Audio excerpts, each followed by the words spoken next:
মহান স্বাধীনতা ও জাতীয় দিবস ২০২৬ উদযাপন উপলক্ষে সিলেটের প্রথম বেসরকারি বিশ্ববিদ্যালয় লিডিং ইউনিভার্সিটিতে শ্রদ্ধাঞ্জলি প্রদান ও আলোচনা অনুষ্ঠিত হয়েছে। বৃহস্পতিবার ২৬শে মার্চ ২০২৬ সকালে জাতীয় পতাকা উত্তোলন, বর্ণাঢ্য শোভাযাত্রা ও শহীদ মিনারে শ্রদ্ধাঞ্জলি প্রদান করেন লিডিং ইউনিভার্সিটির প্রতিষ্ঠাতা ও ট্রাস্টি বোর্ডের চেয়ারম্যান দানবীর doctor Syed Ragib Ali, vice chairman Syed Abdul Hai, বিশ্ববিদ্যালয়ের উপাচার্য প্রফেসর ডক্টর মোহাম্মদ তাজউদ্দিন এবং বিভিন্ন অনুষদের ডিন, বিভাগীয় প্রধান, শিক্ষক, শিক্ষার্থী ও কর্মচারীবৃন্দ। দুপুর ১২টায় বিশ্ববিদ্যালয়ের গ্যালারি ১-এ আমাদের জাতীয় জীবনের এক গৌরবময় ও ঐতিহাসিক মহান স্বাধীনতা দিবস ও জাতীয় দিবস উপলক্ষে আলোচনায় প্রধান অতিথির বক্তব্যে দানবীর ডক্টর সৈয়দ রাগিব আলী দীর্ঘ ৯ মাসের স্বাধীনতার রক্তক্ষয়ী আন্দোলনে অর্জিত স্বাধীনতার মূল্যায়ন করে বলেন, দেশের অর্থনৈতিক, রাজনৈতিক এবং সামাজিক অগ্রগতি এবং প্রত্যেক ঘরে ঘরে শিক্ষার আলো যেদিন পৌঁছাবে সেদিনই স্বাধীনতার চেতনা সার্থক হবে এবং স্বাধীনতা দিবস উদযাপন হবে খুশির এবং আনন্দময়।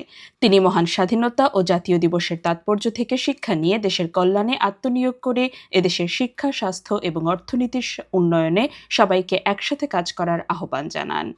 স্বাধীনতা দিবস জাতীয় জীবনে সাহস, আত্মত্যাগ ও দেশপ্রেমের চেতনাকে নতুন করে উজ্জীবিত করে উল্লেখ করে সভাপতির বক্তব্যে বিশ্ববিদ্যালয়ের উপাচার্য প্রফেসর ডক্টর মোহাম্মদ তাজউদ্দিন বলেন, বাংলাদেশের উন্নয়নের জন্য সবাইকে দায়িত্ব নিয়ে কাজ করতে হবে এবং স্বাধিকার প্রতিষ্ঠা ও বৈষম্যমুক্ত সমাজ কাঠামো তৈরি করতে সবাইকে সজাগ থাকতে হবে।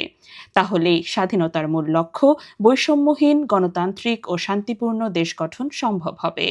তিনি অনুষ্ঠান আয়োজক কমিটিকে ধন্যবাদ জানিয়ে বলেন, উপমহাদেশের প্রখ্যাত দানবীর, লিডিং ইউনিভার্সিটির প্রতিষ্ঠাতা ও ট্রাস্টি বোর্ডের চেয়ারম্যান ডক্টর সৈয়দ রাগিব আলী শিক্ষার উন্নয়নের জন্য দক্ষ মানব সম্পদ তৈরি করতে এবং দেশকে এগিয়ে নেয়ার ভূমিকায় কাজ করে যাচ্ছেন।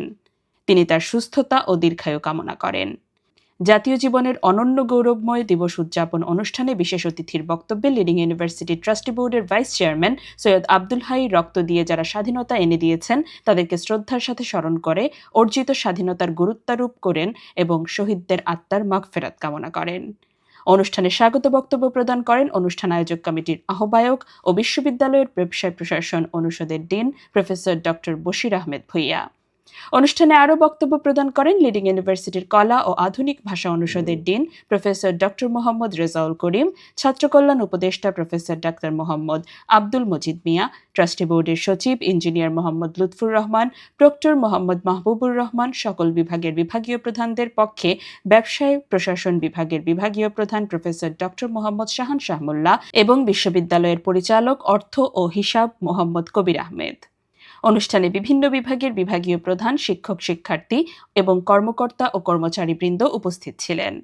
আইন বিভাগের সহকারী অধ্যাপক মোহাম্মদ রেজাউল করিমের সঞ্চালনায় আলোচনা অনুষ্ঠানের শুরুতে পবিত্র কোরআন থেকে তেলাওয়াত করেন হাফেজ আব্দুল্লাহ আল ফাহিম। যাদের আত্মত্যাগের বিনিময়ে বাংলাদেশ স্বাধীন হয়েছে সে সকল বীর শহীদদের শ্রদ্ধা ভরে স্মরণ করে এবং তাদের রুহের মাগফিরাত কামনা করে দোয়া পরিচালনা করেন ইসলামিক স্টাডিজ বিভাগের বিভাগীয় প্রধান সহযোগী অধ্যাপক ডক্টর মোহাম্মদ জিয়াউর রহমান। অনুষ্ঠান পরবর্তী লিডিং ইউনিভার্সিটি রাস্তার পাশে উন্নত জাতের বড়ই এবং কাঁঠালের চারা রোপণ করেন দানবীর ডক্টর সৈয়দ রাগিব আলী সহ অতিথিবৃন্দ।